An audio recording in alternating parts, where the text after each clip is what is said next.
Okay, girls, I only have a few minutes to try and get this done in between our periods. So here at school, bear with me. I'm going to send you this to you, and hopefully you guys understand the game plan for tonight.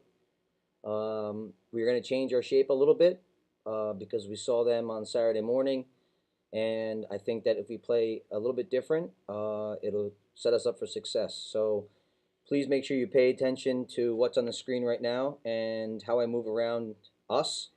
And I'm going to put them out there in their shape, go over a few things. I'm doing it in this format so that if you need to listen to it again, you can do that. So there's really no excuses for anyone to come unprepared for tonight's game, especially for the players that played the other morning and got to see them. So as you can see, here's our shape right here. We have our goalkeeper, and then we'll have our 3-4s in the back, right? Nice and close together. We're going to play with a 6 and an 8, so we're actually going to play with a true holding midfielder tonight with an attacking midfielder. And there's our 7, our outside right midfielder, and our 11. So the other day we played 3 in the back, 5 in the midfield block, and then 2 up top. Tonight, we're going to change that a little bit. I thought our midfield handled their center midfield with no problem. So we are going to take a midfielder out and add a forward for our press. So you notice there's 3 9s, and you might be thinking right now, why did coach put them this way and maybe not this way? Well, I'm going to tell you why. We are going to overload one defender and attack one side of the field first to see if they adjust to it. So that means we're going to have 2 center forwards, which will more than likely be Mia and Amanda to start in the middle.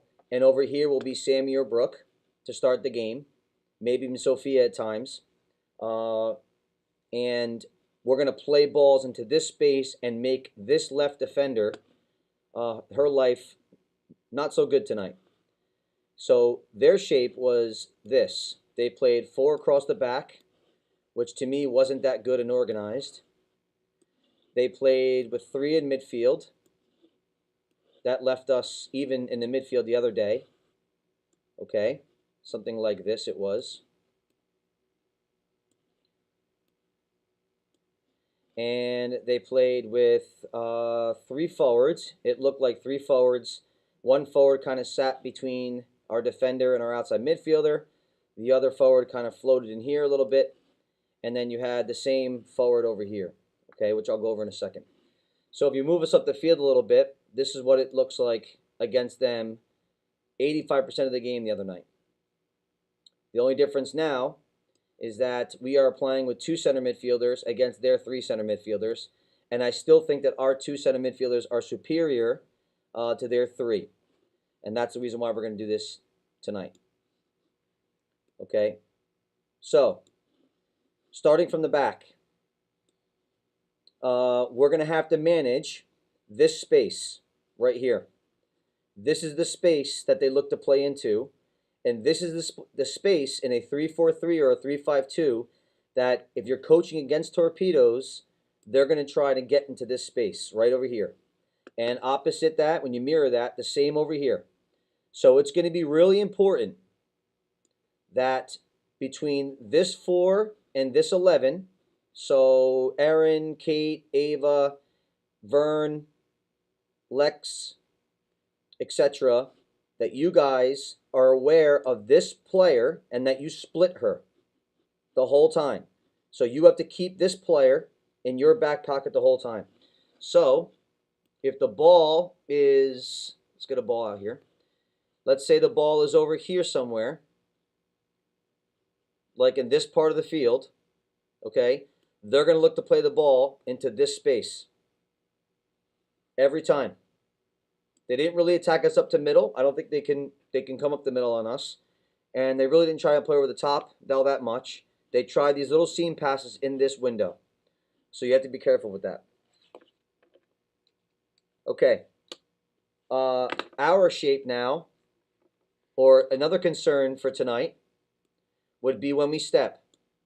That Goose, more importantly, since you're the center back and you're the one that's going to be really in the game for the most part the whole time, whatever outside backs are to the right and left of you, anytime the ball gets played forward by us and we can steal any kind of real estate, that we do it with a vengeance and we do it fast to get this forward off every time. So anytime the ball gets played forward, we have to make sure that we step and that you get this kid off, okay? That's the idea. And it's going to take some communication and focus, but it's going to be a beautiful night to play. And you're playing on a college field, which is a kind of a neat environment for you guys. So there really should be no excuse why we can't step and do it right. And get your hands up to make the official know right away the style of play that we have in the back.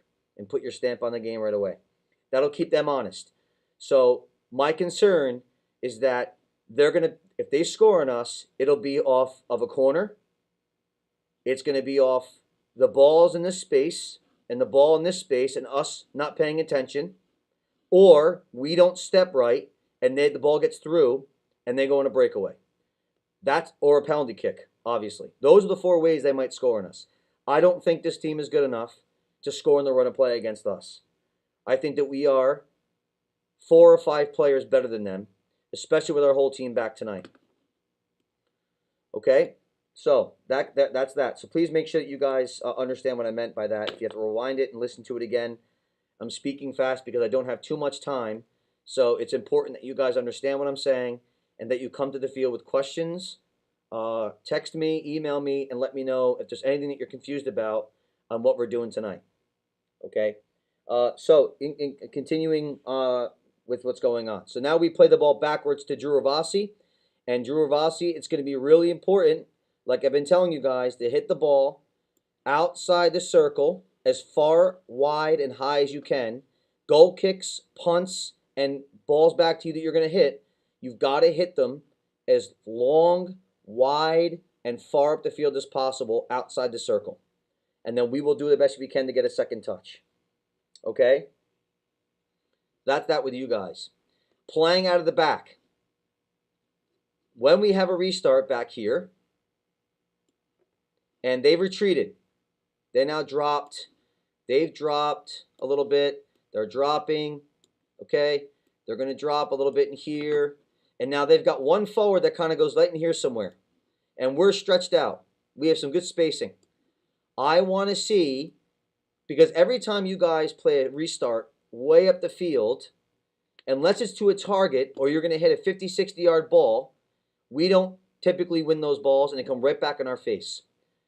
So, can we play the ball short over to Goose, then over to Aaron or Kate, whoever the outside back is at the time, or bypass Goose right across, and as soon as that happens, we need to go forward, and we need to go fast, and whoever this player is, more than likely Aaron, again, Aaron, Kate, Ava, you need to know where the pressure is now coming from so we don't lose the ball in this third of the field.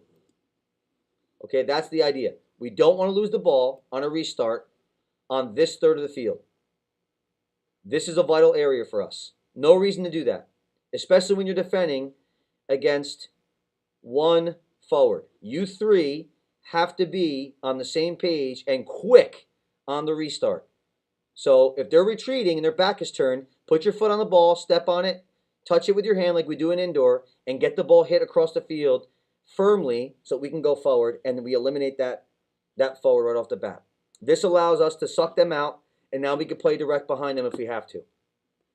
Okay? So that leads me to my next thing. I know there's a lot of information for you guys, but again, you can stop it and listen to it and rewind it over and over again. And you better, because I don't want anybody not organized for tonight. So the ball's on this side. The likelihood of us hitting the ball all the way across in this area is not likely. The forwards have to rotate over. So now we overload this side of the field. So now you have a forward over here and a forward over there.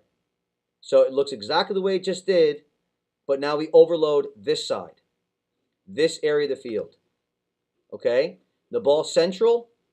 If the ball's here on Maggie's foot, let's say, for example, Maggie's foot, Abby's foot, Amanda's foot, whoever the 6 is in the game at the time, if it's here, we're looking to play balls into this space because their goalkeeper does not come out.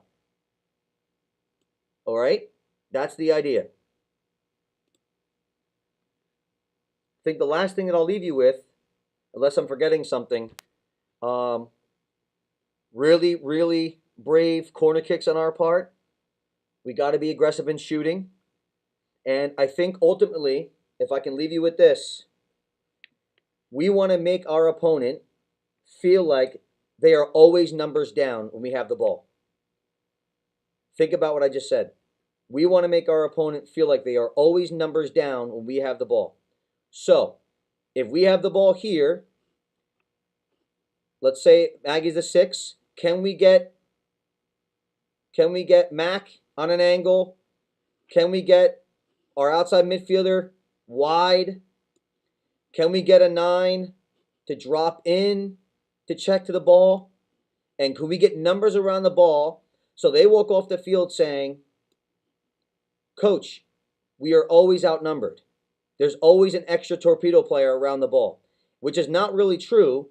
It's just that we are so good in our movement around the ball that they don't know what to do. For example, here's Sophia. For example, she gets to the end line like she's been doing such a great job with doing. And now all of a sudden, our 9 comes over, and now you guys can see the situation. It's a 2v1, and we're outnumbering this player.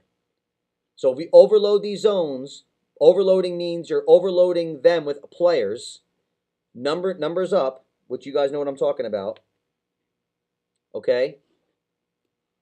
Then they should really feel exhausted, all right? So I hope you understood what I was talking about, some of the things tactically, but I think ideally, again, they play a 4-3-3, and we are going to play a 3-4-3, so we can press. All right? We can really press the ball. If their outside back gets the ball, we are going. Okay? Pay attention to this. This is important. Our 7's got to go, or our 9, I'm sorry. Our 9's got to go. Their outside midfielder should, if they're coached right, come out nice and wide for an outlet. Our 7's got to go. Our 6 has to slide over. Our 8's got to slide over. Not that close, though.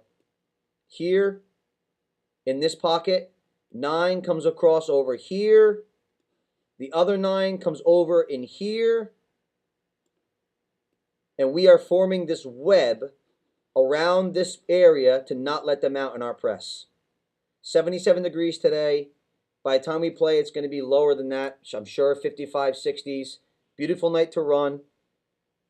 Quarterfinals of the State Cup. You deserve to be in a stage like this. We have to pose our will on our opponent from the very beginning. Put our foot on the gas and never let it off. And we are covering every square inch of that turf tonight. Organized, efficient, smart, and it's going to be a beautiful night and a well-deserved, hopefully, some success for you guys. Okay? So, again, text me, email me with any questions. Let me know what you guys think about this. And I look forward to seeing you in a little while. I hope you had a good day in school. Get something to eat. 7 o'clock kickoff. No later than 5 o'clock. Something carb, something protein, a lot of water, and get ready to go. All right? Okay, guys. See you soon.